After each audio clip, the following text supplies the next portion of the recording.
Holiday Inn เวียงจันทน์นครหลวงเวียงจันทน์โดยเป็นเกียรติเข้าร่วมของทานสุริศักดิ์ธรรมนุวงศ์ห้องผู้ว่าการธนาคารแห่งสปป.ลาวห้องประธานสภาบริหารธนาคารคำลาว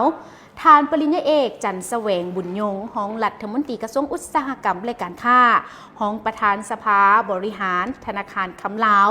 ทานจันทรสิทธิไซผู้อำนวยการใหญ่ธนาคารคำลาวจำกัดพร้อมนั้นก็มีบรรดาทานการนำพรรครัฐบาลจากทุกภาคส่วนคณะผู้บริหารกลุ่มบริษัทพงสวรรค์และบริษัท TTL Holding จำกัดผู้อำนวยการใหญ่และคณะผู้บริหารต่างหน้าจากสมาคมคำลาวบรรดาธนาคารห้างคำและวิสาหกิจผู้ประกอบการจากภายในและต่างประเทศเข้าร่วมกันอย่างพร้อมเพรียงในพิธีดังกล่าวทานจันทรสิทธิไซผู้อำนวยการใหญ่ธนาคารคำลาวจำกัดก็ได้กล่าวในพิธีว่าเป็นระยะเวลา1 ปีที่ธนาคารคำลาวได้เปิดให้บริการลูกค้า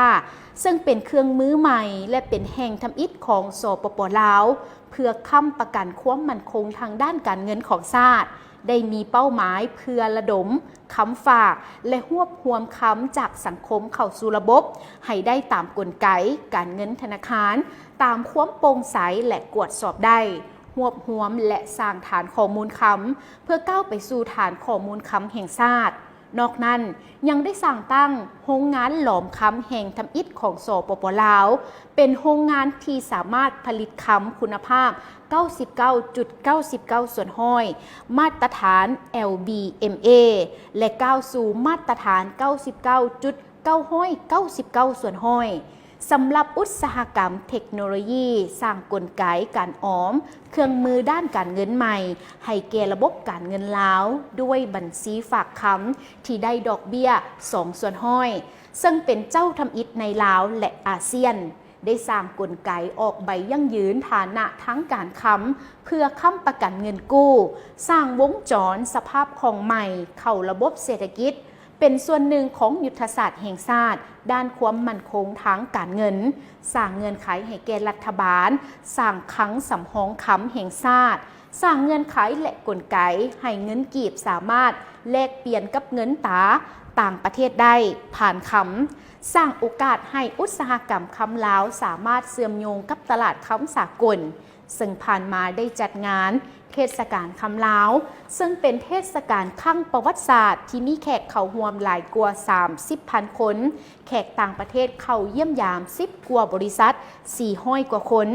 เป็นปรากฏการณ์ใหม่ที่ประชาชนลาวได้ให้ความสนใจในอุตสาหกรรมคำเปิดโอกาสในการเจรจาซื้อขายและสร้างช่องทางให้คำลาวไปสู่ตลาดโลกนอกนั้นธนาคารคำลาวยังได้สมาชิกของ SBMA ซึ่งเป็นองค์กรสำคัญในอุตสาหกรรมคำอาเซียนอีกด้วยสำหรับภายหลังที่ได้มีการเปิดให้บริการย้อนได้รับความเชื่อมั่นจากทางภาครัฐ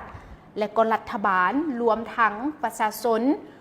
ธนาคารคำลาวจึงสามารถขยายการบริการได้อย่างกว้างขวางซึ่งมันได้แสดงออกก็คือยอดการดาวน์โหลดแอปพลิเคชัน LBB Plus หลายกว่า 50,000 ดาวน์โหลดมีการเปิดบัญชีหลายกว่า 35,000 บัญชีมีลูกค้าฝากค้ำหลายกว่า1 ต้นและการซื้อขายฝากโอนค้ำหลายกว่า2 ต้นทั้งหมดนี้แม่นมากผลในระยะ1 ปีผ่านมาที่ธนาคารคำลาวสามารถเฮ็ดได้เป็น1 ปีแห่งการพัฒนา1 ปีแห่งความเชื่อมั่นและ1 ปีแห่งการเติบโตไปพร้อมกัน LBB จะยังคงมุ่งมั่นพัฒนาระบบนิเวศค้ำให้มั่นคงและทันสมัยอย่างยืนยงซึ่งในนั้นนะผู้ชมสำหรับในตอนท้ายของพิธีดังกล่าวทานจันทรสิทธิไซยังได้กล่าวเพิ่มเติมว่าพวกเขาธนาคารคำลาวให้คำมั่นสัญญาว่าจะยึดมั่น3 หลักการในการดำเนินกิจการของธนาคารคำลาวก็คือ 1. ความโปร่งใสตรวจสอบได้เปิดเผยจริงใจในทุกขั้นตอน 2. ความมั่นคงจะรักษาทรัพย์สินของลูกค้าอย่างปลอดภัยและสร้างฐานทุนสำรองที่มีความเข้มแข็งมั่นคง